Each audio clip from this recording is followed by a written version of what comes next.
غیر مسلموں میں درس قرآن یعنی قرآن پروچن کے نام سے کچھ کوششیں ہونی ہے، تو اس میں سوال یہ ہے کہ ہم ان کے سامنے تو توحید، رسالت، آخرت، مکی آیتیں انہی کا انتخاب کریں گے، لیکن ہم مسلمانوں میں جس انداز سے درس دیتے ہیں تو غیر مسلموں میں ہم کیا فرق رکھیں تاکہ اچھے مؤثر انداز میں ان کے سامنے قرآن کی دعوت؟ یہ بہت اہم بات ہے، اس لیے کہ مخاطب کا لحاظ کرنا بہت ضروری ہے۔ درس قرآن ہم کس کے سامنے دے رہے ہیں؟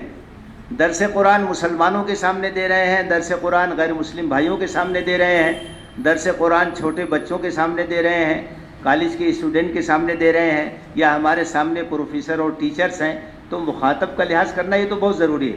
اور یہ تو بہت نمایاں فرق ہے کہ اگر ہم برادران وطن کے سامنے قرآن مجید کا درس دے رہے ہیں تو ہمیں آیتوں کا انتخاب بھی اسی لحاظ سے کرنا چاہیے، اور اس کی جو ہمیں تفسیر بیان کرنا ہے اس میں بھی اس بات کا خیال کرنا چاہیے کہ قرآن کی جو بنیادی تعلیمات ہیں، قرآن کی جو اخلاقی تعلیمات ہیں، قرآن نے آخرت کا جو تصور پیش کیا ہے اور جنت دوزخ کے جو مناظر بیان کیے گئے ہیں، کیونکہ یہ ایمان جب مضبوط ہو جائے گا تو اور باتیں سمجھنے سمجھانے میں اور آسانی ہوگی۔ آپ یہ دیکھیے کہ مکہ مکرمہ میں جو مکی صورتیں ہیں، مکی آیتیں ہیں، اس میں بنیادی ایمانیات پر ہی زور دیا گیا ہے۔ توحید کی بات ہے، رسالت کی بات ہے، آخرت کی بات ہے، قیامت کا تذکرہ بار بار ہے۔